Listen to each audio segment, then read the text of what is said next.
இந்த புக் மட்டும் படிக்கவே படிக்காதீங்க. இது கூட சேர்த்து இன்னொரு புக் நான் ரெஃபர் பண்றேன். அந்த புக்கே சேர்த்து படிங்க. அந்த புக்கோட நேம் என்னன்னு பார்த்தோம்னா, நம்ம வந்து richest man in Babylon. So அந்த பாயிண்ட்ஸ் வந்து நான் வந்து உங்களுக்கு வந்து எக்ஸ்பிளைன் பண்றேன். ஸோ நீங்க இப்போ ஒரு வேலைக்கு போறவரா இருந்தீங்கன்னா உங்களால இந்த 5 ஸ்டெப்ஸ் மட்டும் ஃபாலோ பண்ண முடியும். ஸோ அதில் ஃபர்ஸ்ட் பாயிண்ட் என்ன பார்த்தீங்கன்னா, பே யுவர் செல்ஃப் ஃபர்ஸ்ட். ஸோ உங்களுக்கு வந்து நீங்க வந்து ஃபர்ஸ்ட் வந்து உங்களுக்கு வந்து நீங்க பே பண்ணிக்கணும். நீங்க வந்து வர சேலரியில ஒரு 20,000 வந்து மந்த்லி வந்து எடுத்து வச்சுட்டே வரணும். ஸோ அப்போ 5 monthsல பாத்தீங்கன்னா உங்ககிட்ட வந்து 1 lakh வந்து கிடைக்கும். So control your expenses.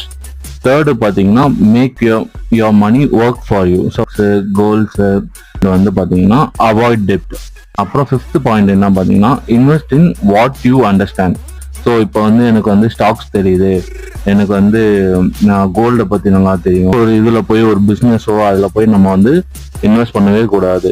So அதுதான் வந்து இந்த 5 பாயிண்ட்